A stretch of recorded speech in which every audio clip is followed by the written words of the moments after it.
Bonjour tout le monde et bienvenue dans mon univers. Alors tout d'abord, je tenais à m'excuser, il y a une abonnée qui m'a fait remarquer qu'on voyait beaucoup les reflets des spots dans mes présentations et pour l'instant, j'ai pas encore trouvé de solution pour les cacher et les tapis de tirage que j'ai, ils sont assez fournis et je trouve que ça gâche un peu la présentation des jeux. Donc je vais essayer de trouver une solution mais pour l'instant, je ne l'ai pas. Alors aujourd'hui, je vais vous présenter le Ink Witch Tarot Deck. Et je vous avoue que j'ai eu beaucoup de plaisir à préparer cette vidéo parce que, bon, comme d'habitude, j'avais téléchargé le livret, mais à l'époque, je ne l'avais pas traduit. Donc, j'avais téléchargé tout le livret avec les représentations et avec toutes les définitions sans traduction. Et pour cette vidéo, j'ai décidé de traduire mais juste les significations des cartes et je vous avoue que c'était très agréable parce que l'auteur a vraiment bien expliqué les cartes et leur présentation et donc voilà, je vais vous le faire partager. Donc on va commencer par les arcanes majeures.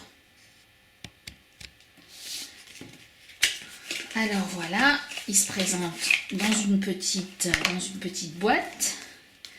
Et on commence par les arcanes majeures.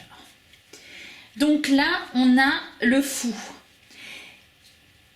qui montre un chat bondissant sur la cage d'un oiseau piégé, le faisant basculer au bord d'une table. D'une part, le chat retombera probablement sur ses pattes et peut-être même attrapera sa proie. Cependant, vous ne pouvez pas en être sûr. L'oiseau pourrait s'échapper, le chat pourrait se blesser ou les deux pourraient tomber sans danger au sol et les circonstances pourraient ne pas changer grand-chose. Et là, l'auteur nous dit, il existe de nombreuses possibilités. Cette imagerie met l'accent sur l'aspect de prise de risque, de confiance et de témérité du fou. Il peut également demander à chacun de se demander s'il s'agit du chat dans cette situation ou de l'oiseau. Sautez-vous sur votre chance ou attendez-vous de libérer quelque chose ?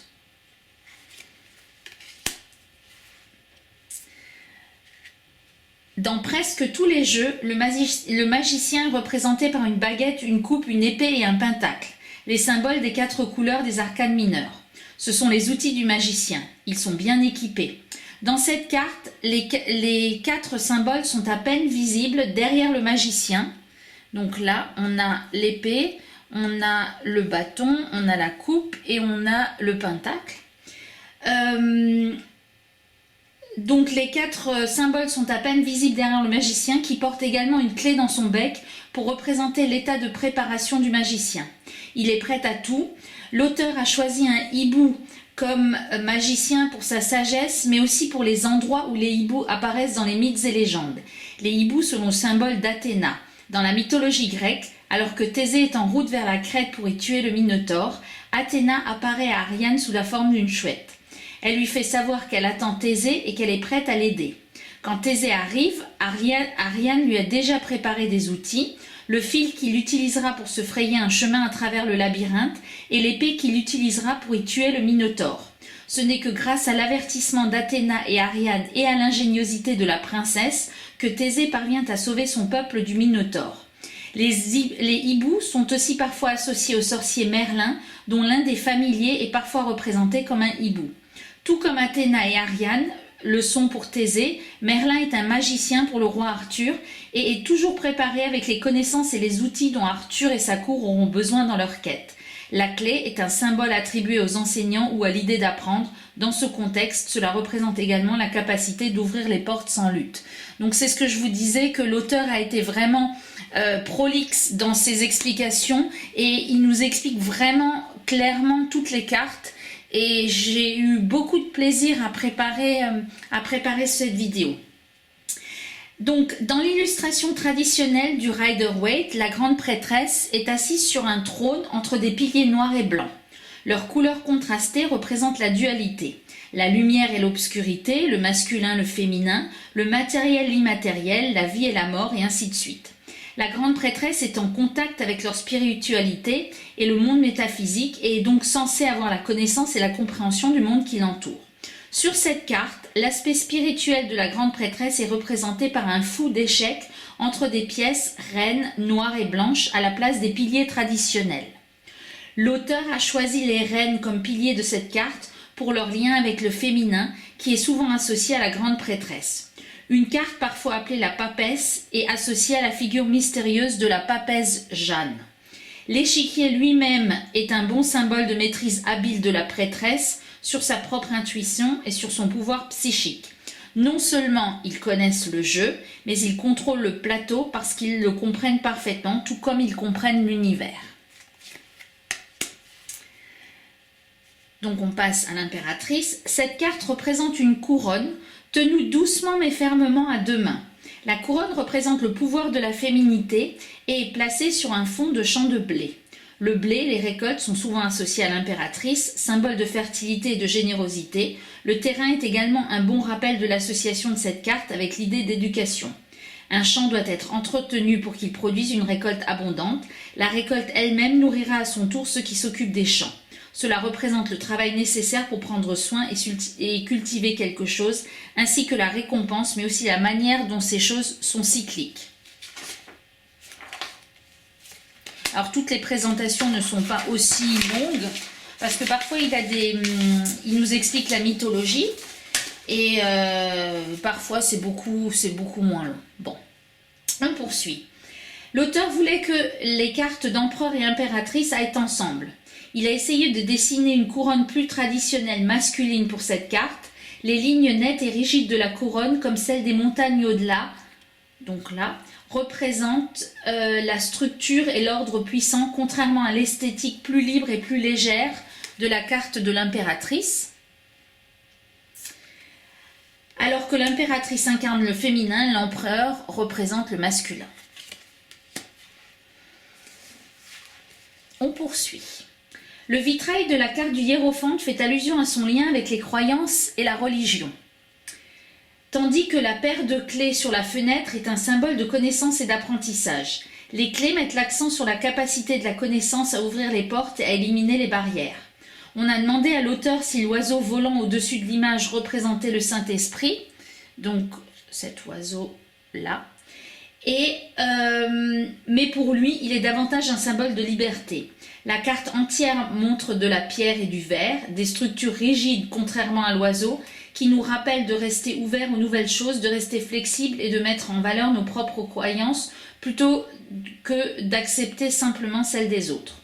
L'oiseau ne fait pas partie de l'architecture qui domine cette image, mais il vole autour de l'architecture avec la liberté d'être n'importe où, tout en profitant de son environnement.Dans le Rider-Waite-Smith, les amoureux montrent une image d'Adam et Ève, paisibles dans le jardin d'Éden, négligé par Dieu. Un serpent s'enroule discrètement autour d'un arbre derrière Ève, un rappel des tentations et de l'association de la carte avec la sexualité. Le serpent n'apparaît pas dans la version de ce jeu, mais l'auteur voulait les images soient sexuellement chargées pour indiquer ce même symbolisme. Il a donc décidé de représenter l'amant en tant qu'Adam et Steve dans le jardin d'Éden, ou Steve. L'auteur a dessiné sa vraie voiture pour la carte du chariot. Elle est petite, économe en essence et fiable, et il la considère comme son propre chariot. Il a voulu moderniser le deck et rendre la carte plus accessible aux gens. Il a décidé 2 chats domestiques à la place des sphinx parce qu'ils en savent un peu plus sur le monde que quiconque et qu'ils voient un peu plus que les humains. Il garde le char et comme les sphinx représentent les mystères du chemin à parcourir. Au loin, il y a un château sur cette carte. Cela permet à la carte de ressembler un peu à un conte de fées et représente les objectifs et les récompenses à venir. La carte de la force. L'auteur a basé l'image de la carte de la force sur la célèbre photo Flower Power, prise par Bernie Boston, dans laquelle un jeune homme place des œillets dans les canons d'armes à feu, lors d'une manifestation appelant à la fin de la guerre au Vietnam en 1967.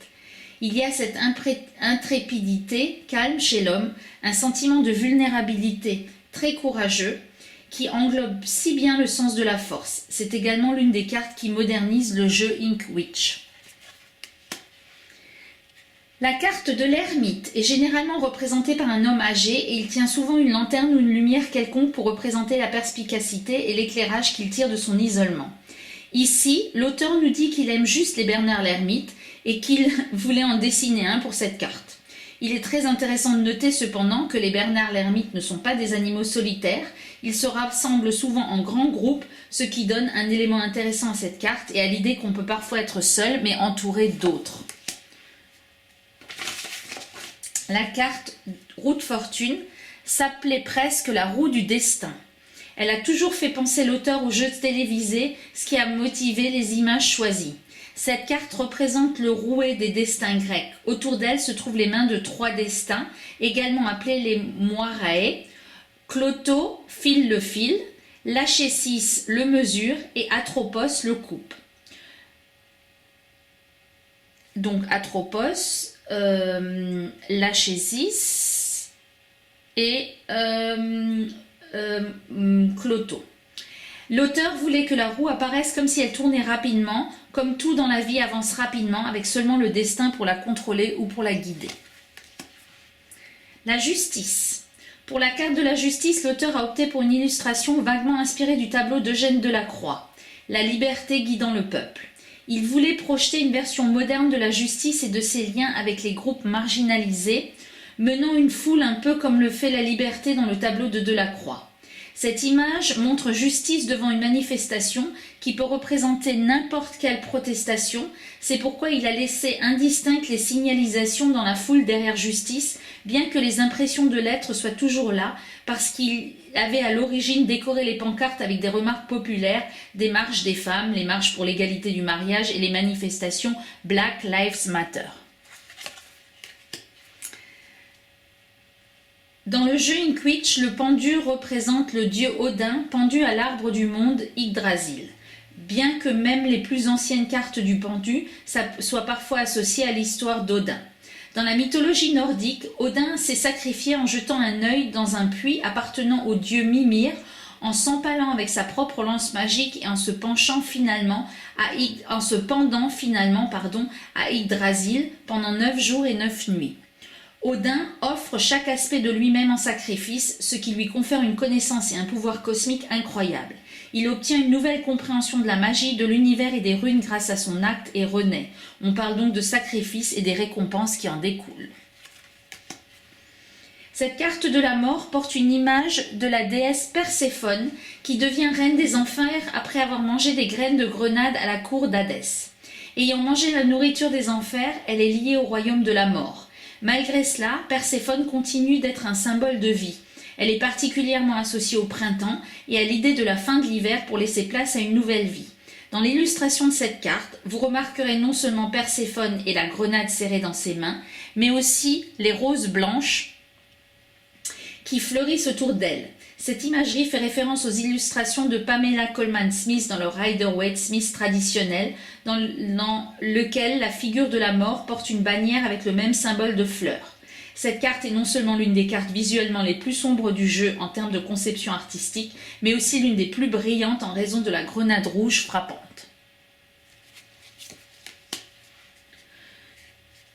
L'auteur a failli nommer la carte de la tempérance alchimie, mais il a préféré utiliser un symbole alchimique sur cette carte, l'Ouroboros jumeau. L'Ouroboros est un symbole populaire en alchimie pour représenter l'idée de l'éternité, notamment sous forme de cycle. La vie mène à la mort, qui mène à la renaissance, puis à la mort et à la renaissance encore, et ainsi de suite. Elle indique un équilibre perpétuel et l'aspect alchimie de cette imagerie représente l'association de la tempérance avec la science, le processus d'essai et erreur, expérimentation et pouvoir créatif. Le triangle représenté au milieu des Ouroboros est un hommage à la carte Rider-Waite-Smith Tempérance sur laquelle un ange porte un tel symbole sur sa robe. C'est le symbole alchimique du feu et est fortement lié au concept de transformation. Il y a aussi des fleurs pâles sur cette carte qui sont encore une autre référence au Rider-Waite-Smith dans lequel 2 iris jaunes représenteraient la foi, le courage et les idées. On poursuit avec le diable.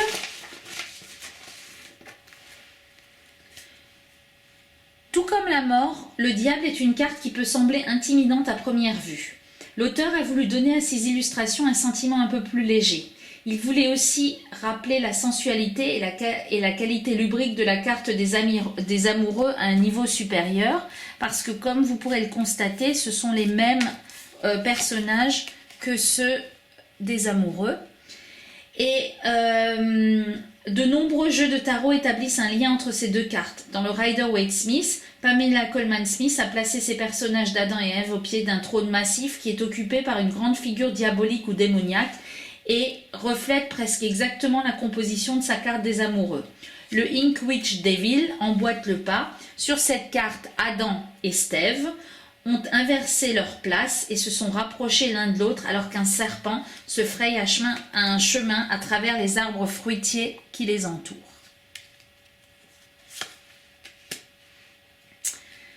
La tour est un synonyme de chaos et de destruction. L'auteur la considère comme une sorte de chaos rapide, inattendu, soudain et frappant. La carte Rider-Waite-Smith montre une tour frappée par la foudre, ce qui souligne vraiment le sentiment de surprise et de choc qui accompagne cette carte. Il a choisi de dessiner sa tour comme le champignon atomique d'une explosion atomique, car le chaos représenté par cette carte est soudain et alarmant, donc explosif. C'est également dévastateur à l'échelle mondiale. Il y a une raison pour laquelle les arcanes majeures sont ordonnées d'une manière spécifique et c'est pourquoi l'étoile vient après la tour. Après le chaos et la destruction vient la paix. L'étoile est le calme après la tempête. Si vous regardez attentivement, l'auteur a à nouveau dessiné sa voiture sur cette carte. Elle figurait également sur la carte de la tour. Donc là. Où elle se trouve au bord du rivage. Dans cette carte, la voiture est à nouveau en mouvement, avançant à nouveau. Il a aimé l'idée d'une étoile filante pour la carte étoile car elle est associée au souhait et donc à l'espoir.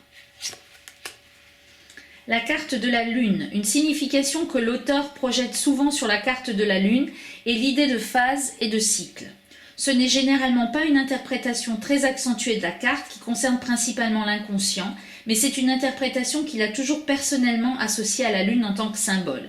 La lune change toujours sous nos yeux. Elle voyage à travers le ciel et nous révèle diverses facettes d'elle-même à différents moments. Dans l'espace, la lune est toujours une chose complète, même si nous n'en voyons souvent qu'une fraction.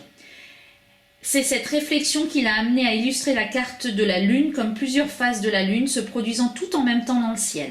Le chien et le loup au bas de la carte font référence au Rider-Waite-Smith et sont généralement considérés comme représentant notre personnalité domestique et civilisée, embrassant sa nature plus sauvage. Alors que la carte de la lune est une carte d'obscurité, de rêve et d'illusion, le soleil est une carte de lumière et de révélation. Il brille et diffuse sa lumière et sa chaleur sur tout ce qui l'entoure. Sur la carte du jugement, le dieu Anubis attend avec sa balance. Derrière lui s'étend une longue route sinueuse. Le jugement représente la fin d'un long et important voyage. Une phase de la vie est terminée et la suivante se prépare à commencer. L'auteur a ajouté une chenille et un papillon aux écailles situées entre Anubis et le spectateur, donc la chenille et le papillon. Un rappel que le jugement s'accompagne de métamorphose. Et on finit avec le dernier arcane majeur. L'image sur cette carte du monde fait référence à l'arbre du monde, Yggdrasil, et l'arbre de vie. Les branches s'inclinent vers les racines de l'arbre. Les racines remontent jusqu'aux branches. L'arbre semble être une chose complète, entièrement intégrée en elle-même. Le monde est une question de complétude. Cela pourrait nous dire que nous sommes sur le point de ressentir un sentiment de clôture et d'épanouissement. Donc voilà pour les majeurs. On continue avec les bâtons.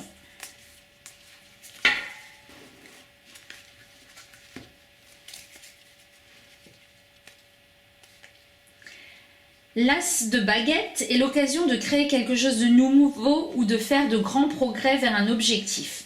L'image sur cette carte montre une baguette tirée du chapeau d'un sorcier. Avec cela vient une explosion de magie et de pouvoir ainsi que la possibilité de créer quelque chose à partir de rien. Ce qui est intéressant, c'est qu'il a également expliqué les... moindre, c'est pas aussi détaillé, mais il a expliqué aussi les arcanes mineures, ce qui n'est pas toujours le cas dans les livrets. La carte du 2 de baguette montre une paire de pieds à coulisses utilisés pour mesurer quelque chose sur ce qui semble être soit une carte, soit l'univers lui-même. Pardon. Les 2 baguettes sont une question de planification et de contemplation minutieuse, surtout avant de faire un choix. Si le 2 de baguette indique la planification avant un voyage, le 3 indique faire les premiers pas vers le début de ce voyage lui-même. Cette carte peut indiquer un voyage ou un progrès précoce vers un objectif. Cela suggère la coopération et la solidarité dans la poursuite de cet objectif. Le 4 de baguette fait allusion aux célébrations entre amis et en famille, probablement à cause d'un accomplissement de groupe ou d'un retour à la maison. Tout le monde est réuni pour une bonne raison et fait la fête. Souvent, le 5 de bâton de baguette est un présage de conflit. Il peut s'agir d'une petite dispute ou d'une compétition amicale. Cette carte est un rappel sain que les conflits sont souvent importants et pas entièrement négatifs. Les 5 oiseaux sur cette carte peuvent sembler se battre les uns contre les autres, mais ils peuvent aussi donner l'impression qu'ils ont été surpris par quelque chose et qu'ils s'envolent tous ensemble en groupe. Traditionnellement, la carte du 6 de baguette fait penser au défilé. On a travaillé dur et maintenant nos pères reconnaissent toute notre réussite. Cette carte nous rappelle également que d'autres se tourneront vers nous pour obtenir des conseils en raison de notre confiance et de notre succès. Sur la carte du 7 de baguette, une petite souris se cache dans les hautes plantes tandis qu'un serpent s'enroule à la base de son perchoir. La souris est en danger, mais elle occupe une position élevée et ne peut pas être atteinte par le serpent ou peut-être passe-t-elle inaperçue. Le 7 de baguette représente les défis et les conflits qui nous menacent, mais il nous dit aussi que nous avons l'avantage. Cette carte nous dit de ne pas abandonner, nous devons probablement simplement nous accrocher et attendre que le danger soit passé. Sur la carte du 8 de baguette, un clan de sorcières danse autour d'un feu déferlant. Ensemble, leur pouvoir est imbattable et la magie qu'elles créent désormais sera impossible à arrêter. La poussée d'énergie est imparable. Le 9. Sur la carte du 9 de baguette, une bande de voyageurs traverse de nuit un pont dans un bois sombre. Leur chemin est éclairé par les torches qu'ils portent sur eux, et l'un d'eux semble même à la traîne. Méfiez-vous du loup qui rôde dans l'ombre du premier plan, donc là. L'un des messages de cette carte est que même si votre tâche est presque terminée, il existe encore des dangers à affronter. Le 10 de baguette montre une personne âgée portant une lourde charge dans la neige. C'est une carte de travail acharné, de lourdes responsabilités et de fardeau.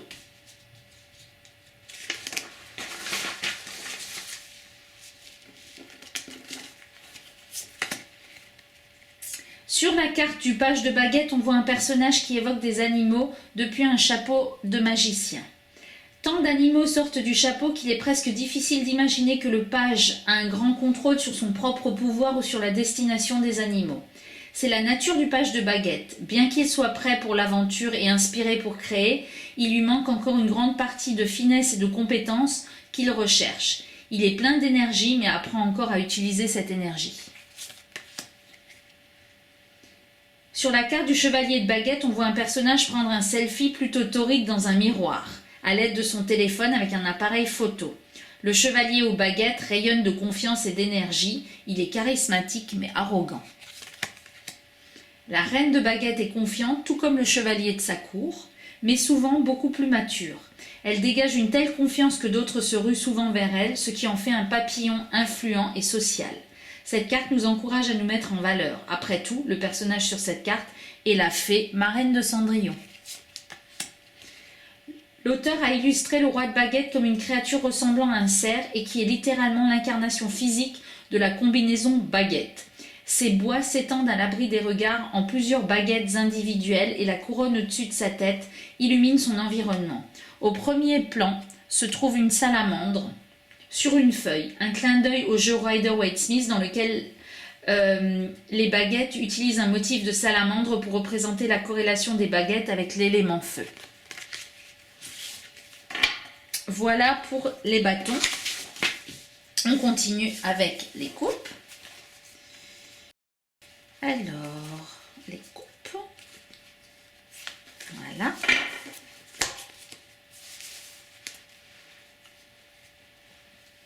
L'as de coupe est l'arrivée de nouveaux sentiments forts comme l'étincelle d'un nouvel amour. Cela rappelle la chaleur et le confort. C'est pourquoi cette carte, à l'image d'un café au lait fumant, tenu entre deux mains. L'intention de l'auteur était de ne pas préciser si les mains appartenaient ou non à deux personnes distinctes ou à une seule personne. Quoi qu'il en soit, il est également intentionnel que les mains se touchent doucement lorsque la tasse est tenue entre elles. L'image de la carte du 2 de coupe représente deux verres dans un café. Il fait allusion à un espace partagé, à une connexion entre deux personnes qui se réunissent le temps d'un instant.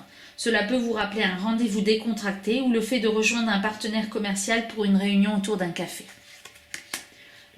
En illustrant cette carte du 3 de coupe, l'auteur était intéressé par l'idée de transmettre les choses d'une personne à l'autre, partager l'amour et le soutien au sein d'un groupe de personnes. Les raisins, l'araignée, alors les raisins, l'araignée et le papillon, sur cette carte indiquent respectivement un lien avec la récolte, le travail acharné et la transformation. Les récompenses obtenues en travaillant avec un groupe d'amis proches. Le gobelet du haut de la carte transmet son contenu au gobelet du milieu et enfin au gobelet du bas. Le 4 de coupe, l'auteur a dessiné un chat renversant une tasse en verre d'une table. Le chat ignore non seulement les 3 autres tasses, mais aussi la pléthore d'insectes qui volent tout autour de lui. L'image du 5 de coupe est ici celle d'un cimetière envahi par les mauvaises herbes et les ronces. La fontaine, avec ses 5 niveaux représentant les coupes de cette carte, ne coule pas. Comme le cimetière autour, il a été laissé dans le passé. Pourtant, il y a un sentiment de paix ici, aussi mélancolique soit-il. Le cimetière est désormais intact, calme et tranquille. Cette carte indique généralement la tristesse ou le chagrin du passé et rappelle souvent qu'il peut être difficile d'abandonner les choses qui nous ont blessés. Le cimetière ici est envahi par la végétation, de la mort naît la vie, et même si nous pleurons quelque chose, il est probable que nous ayons encore des choses pour lesquelles nous nous sommes reconnaissants. Le 6 de coupe montre un goûter chatoyant dans une pièce ornée de lys blanc, une référence à la version du Rider-Waite-Smith de la carte où les lys blancs sont utilisés pour représenter le sentiment d'innocence associé à l'enfance. Le 6 de coupe parle de la jeunesse et de l'enfance de la manière la plus positive. Le goûter sur cette carte peut être le jeu d'un enfant, mais pourrait aussi être quelque chose apprécié par un adulte. Au premier plan de l'image du 7 de coupe, plusieurs tasses sont disposées. Des fleurs poussent autour de certaines, tandis qu'un serpent se faufile autour des autres. L'auteur a imaginé cette carte comme choisir parmi des potions non marquées. Il est parfois difficile de distinguer quels choix sont des cadeaux et lesquels sont des poisons. Cependant, le chiffre sur cette carte ne se concentre pas du tout sur le déchiffrement des coupes. Au lieu de cela, il travaille à créer quelque chose de plus grand dans le chaudron devant lui. Le 8 de coupe consiste à lâcher prise et avancer. Sur cette carte, un seul voyageur flotte au loin, traînant derrière lui des tasses brisées. Plusieurs verres coulent dans l'eau en dessous lorsqu'ils sont laissés dans le sillage du voyageur, tandis que d'autres restent à la surface. Pourtant, ils sont tous laissés pour compte. Le personnage sur cette carte est seul, et il est probable que vous seul puissiez faire les pas dont vous avez besoin. Cependant, le personnage est également déplacé par l'eau qui l'entoure. Le 9. Coupe. Sur le 9 de coupe, on voit 9 pots en forme de coupe qui regorgent d'une vie végétale abondante. Dans certaines jardinières, les pissenlits germés représentent l'idée de faire des vœux. Les plantes florissantes symbolisent la réalisation des souhaits. Le 10 de coupe est une carte de bien-être émotionnel et de bonheur dans vos relations. La table sur cette carte contient non seulement suffisamment de verre pour une grande fête, mais est également décorée de fruits. Elle représente la convivialité et la prospérité d'une grande famille. Sur cette carte, le page de coupe représente un poisson voyageant sur l'eau dans une tasse de thé. Il n'y a aucun moyen de savoir quelle est la taille de cette étendue d'eau, mais le page suit le courant dans tous les cas. Il a beaucoup à voir avec la fantaisie et le romantisme, c'est pourquoi cette carte est censée ressembler à une scène d'une histoire comme les aventures d'Alice au Pays des Merveilles. Cette imagerie est également un clin d'œil à l'œuvre de Pamela Colman Smith dans le jeu Rider-Waite-Smith, dans laquelle un page humain de baguette tient une tasse contenant un poisson. Dans la légende arthurienne, Sir Lancelot est considéré par la plupart de ses pairs comme l'incarnation de la chevalerie chevaleresque. Lui et le chevalier de coupe ont beaucoup en commun. Lancelot est beau et romantique, il est charmant et voit le monde à travers une lentille d'espoir et d'optimisme. Il voit le meilleur chez les autres avec un cœur plein d'amour et de compassion. Lorsque vient le temps où les chevaliers de la table ronde doivent quitter Camelot pour rechercher le Saint Graal, Lancelot est le premier des chevaliers à le rencontrer. Bien que le Graal soit à sa portée, il ne peut pas le prendre. Il le rejette pour sa liaison secrète avec la reine Guenièvre, son plus grand méfait, qui a déjà à ce moment-là commencé à créer des étincelles qui finiraient par brûler Camelot. Malgré cette défaite et malgré les méfaits de Lancelot, il reste un modèle pour beaucoup d'autres à la cour du roi Arthur. Son sens de l'amour les inspire et son idéalisme leur donne espoir et courage pour l'avenir. La reine de coupe est quelqu'un qui prend son cœur et ses émotions, mais qui est également profondément en phase avec le cœur des autres. Comme la sirène sur cette carte, la reine de coupe cherche à comprendre les autres. Et le roi de coupe, la même coupe du chevalier de coupe, le Saint Graal arthurien, apparaît ici encore sur le roi de coupe. Donc là, on avait la coupe sur le chevalier de coupe, et là, on l'a sur le roi de coupe. Une référence au Fisher King. Dans de nombreuses versions de la légende arthurienne, le roi pêcheur est le dernier d'une longue lignée des rois gardiens du Graal. Il possède le Graal mais n'en a pas besoin et attend qu'un autre vienne le réclamer. La couronne lumineuse vue au-dessus du Graal sur le chevalier de coupe orne désormais le roi pêcheur sur cette carte. On poursuit avec les épées.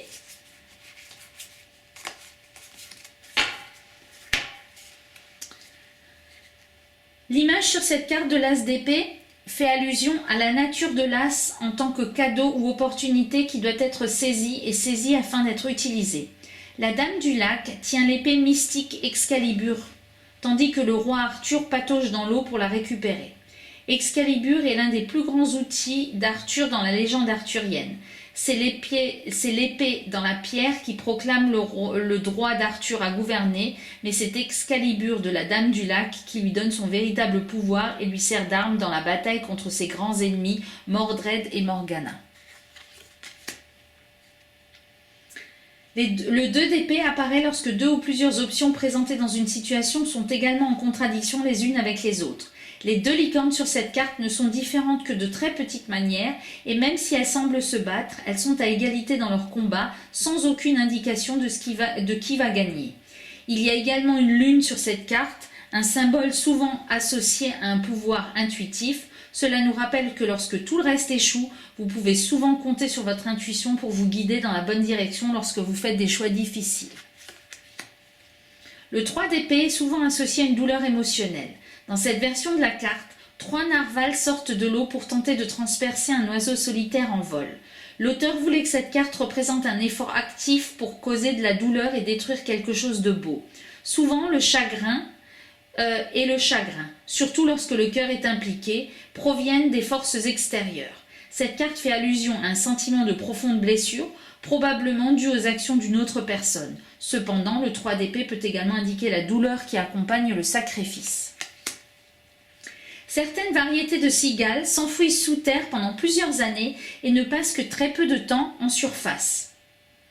Il existe plusieurs théories expliquant pourquoi les cigales présentent ce comportement, comme une forme unique d'hibernation ou simplement un besoin de survivre et d'éviter les prédateurs au-dessus du sol.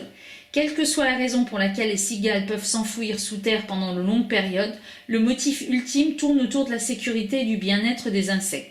Le 4 d'épée concerne aussi, en fin de compte, le bien-être de chacun. Il existe un mythe nordique à propos d'un loup nommé Fenrir qui grandit et devient plus terrifiant à mesure qu'il vieillit rapidement.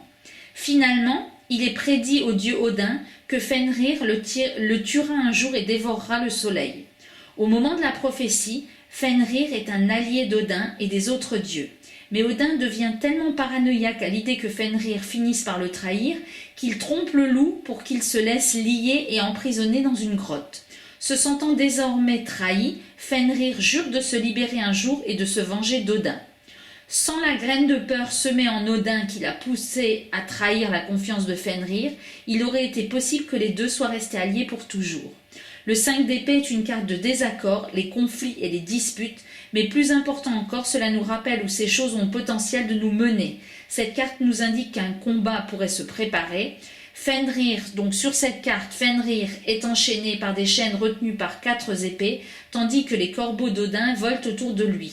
La 5e épée est enfoncée dans la bouche de Fenrir pour rappeler que la communication est souvent un facteur clé dans la médiation et la résolution des différends avant qu'ils ne s'aggravent. Au cœur du 6 d'épée se trouve l'idée de s'éloigner ou d'avancer. Il représente un personnage ramant sur un bateau chargé d'épées. 2 épées servent de rame au personnage. Le personnage dans le bateau voyage et avance à travers une mer agitée.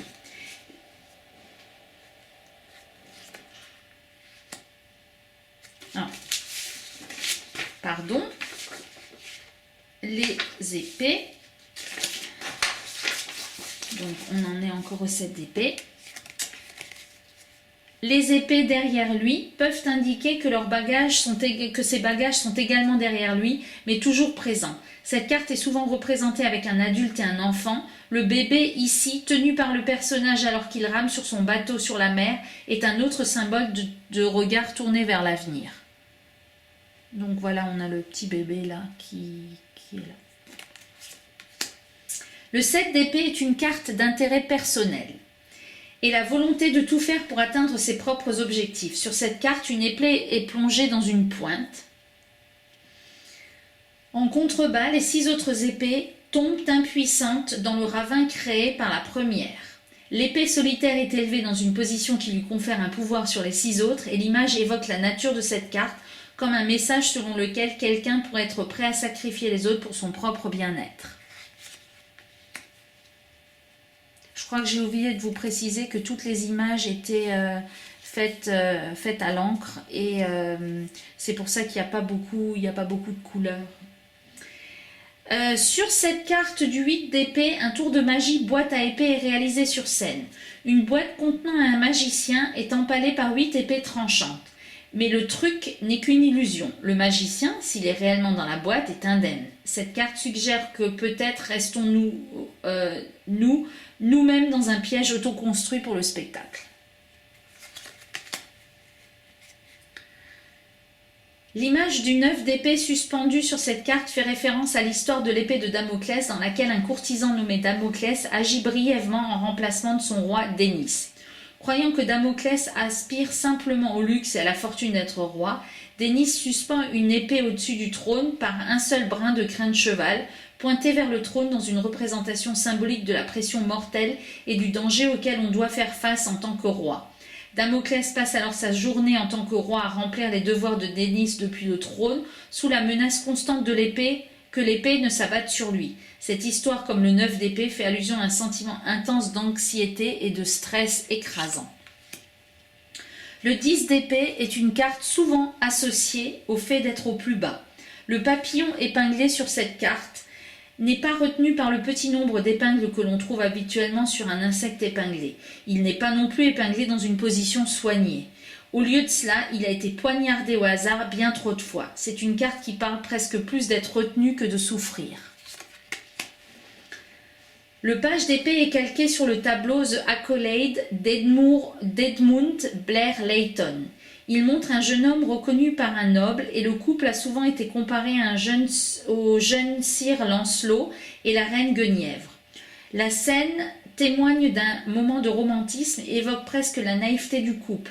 C'est en grande partie à cause de la relation entre Lancelot et Guenièvre que Camelot finit par tomber, mais ici, leur relation est nouvelle et ils ignorent parfaitement ce qui reste à venir. Tout comme le jeune couple, le page d'épée est impatient de voir les choses arriver sans vraiment comprendre ce qu'elles pourraient être. La plupart des lecteurs utilisent l'expression en route pour la bataille lorsqu'apparaît le cavalier d'épée. Il n'est que cela, un combattant, un guerrier qui part au combat. Ici, le chevalier pourrait être un corbeau perché au sommet d'une épée sur ce champ de bataille, ou peut-être que le chevalier est même quelqu'un que nous ne voyons pas encore dans la scène, venant prendre l'épée et répondre à un appel de l'action. Là, je pense que vous l'avez reconnu, enfin c'est les représentations générales de Jeanne d'Arc, Jeanne d'Arc n'apprécierait probablement pas vraiment que son portrait soit utilisé dans un jeu de tarot, mais la voici, calquée quelque peu sur l'œuvre d'Albert Lynch intitulée Jeanne d'Arc pour représenter la reine d'épée. Même si Jeanne d'Arc peut paraître jeune pour une carte de reine traditionnelle, l'auteur a trouvé qu'elle était une excellente incarnation des idéaux représentés par la reine d'épée. Elle sait précisément ce qu'elle croit être vrai et s'y tiendra avec une telle passion et conviction qu'elle dirigera des armées et même affrontera la mort dans sa quête de vérité. Et le roi d'épée, donc là vous l'avez reconnu également. La dernière des références arthuriennes dans le Ink Witch est le roi d'épée en tant que jeune Arthur récupérant l'épée dans la pierre. Tout comme la reine d'épée, il peut sembler étrange pour les lecteurs traditionnels de voir un si jeune roi des épées, mais c'est le moment où Arthur devient roi, un jeune garçon amené à grandir subitement grâce à une puissante révélation. Et on finit par les deniers.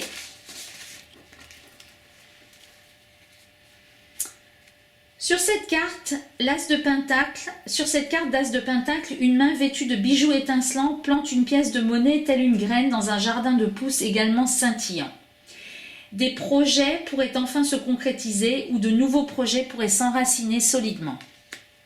Sur le 2 de Pentacle, une acrobate, se tient debout sur un fil tendu, équilibrant avec précision 2 sphères. Il ne s'agit pas seulement d'une carte d'équilibre, mais aussi de capacité d'adaptation et d'exécution de plusieurs tâches. J'aime beaucoup cette carte du 3 avec ses abeilles, du 3 de denier. Les 3 abeilles sur cette carte travaillant sur un nid d'abeilles rempli non seulement de miel, mais aussi de 3 pentacles, représentent un sentiment de travail communautaire. Donc les 3 pentacles sont là. Le 3 de pentacle consiste à travailler ensemble pour construire des choses et accomplir des tâches. Le 4 de pentacle indique un sentiment de stabilité, surtout en ce qui concerne les ressources et la richesse. Cela peut également vous rappeler d'être économe et prudent avec vos ressources. 5 fruits pourris, certains avec des bleus en forme d'étoile, sont infestés de mouches. Là, les bleus en forme d'étoile, c'est ça. Sont infestés de mouches. Sur cette carte, une représentation selon laquelle vos ressources peuvent être en danger. Lorsque le 5 de pentacle apparaît dans vos lectures, vous manquez probablement d'un sentiment de sécurité en ce qui concerne des choses. Sur cette carte du 6 de pentacle, un individu dépose 6 pièces étincelantes dans la coupe tenue par un autre. La coupe sur cette carte est d'une certaine manière une référence à la couleur des coupes, qui est principalement associée aux émotions, aux sentiments et aux relations. Le point de croix est un processus long et répétitif qui demande de la pratique et une quantité surprenante d'énergie et de patience. Le personnage sur cette carte du 7 de pentacle travaille dur et les résultats de son travail l'entourent. Certaines de ses œuvres sont fièrement accrochées au mur, mais d'autres sont empilées sur le sol. Le 7 de pentacle concerne le processus d'essai et d'erreur et la nécessité d'être patient avec un travail à long terme.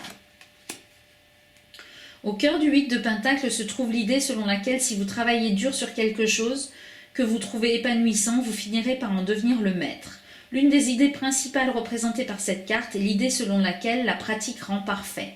L'enclume sur cette carte représente un travail acharné, mais le pentacle fixé dessus représente que le travail est quelque chose qui vous tient à cœur. C'est la seule fonction de cette enclume de produire ces pentacles. C'est fait pour ça. Le travail auquel vous vous consacrez maintenant sera non seulement productif, mais vous donnera également le sentiment qu'un objectif a été atteint.